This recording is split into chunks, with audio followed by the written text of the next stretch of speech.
أعلن المركز الوطني لرصد ودراسة الزلازل والبراكين بمحافظة ذمار عن تسجيل 3 هزات أرضية متفاوتة القوة وقعت خلال اليوم في منطقة لبعوس الواقعة بالقرب من محافظة الضالع.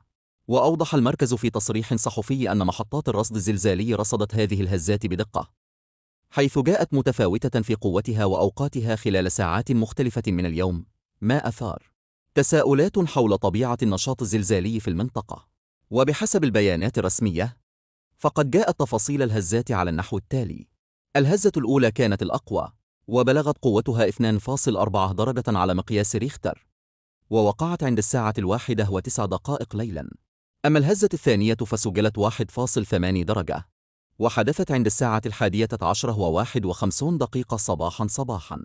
فيما جاءت الهزة الثالثة والأضعف بقوة 1.5 درجة، ووقعت بعد دقيقة واحدة فقط من ثانية، عند الساعة 11:52 صباحاً. وأكد المهندس محمد رئيس المركز أن جميع الهزات تم رصدها في نطاق منطقة لبعوس القريبة من محافظة الضالع، مشيراً إلى أنها تصنف ضمن الهزات الخفيفة التي عادة لا تشكل خطراً كبيراً على السكان أو المباني.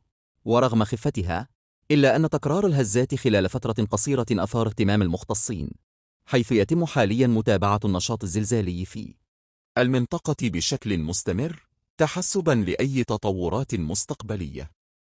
وتعد هذه الهزات جزءاً من النشاط الجيولوجي الطبيعي في بعض المناطق، والذي قد يحدث بين الحين والآخر دون أن يسبب أضراراً تذكر، إلا أن المراكز المختصة تواصل مراقبته بدقة لضمان سلامة السكان.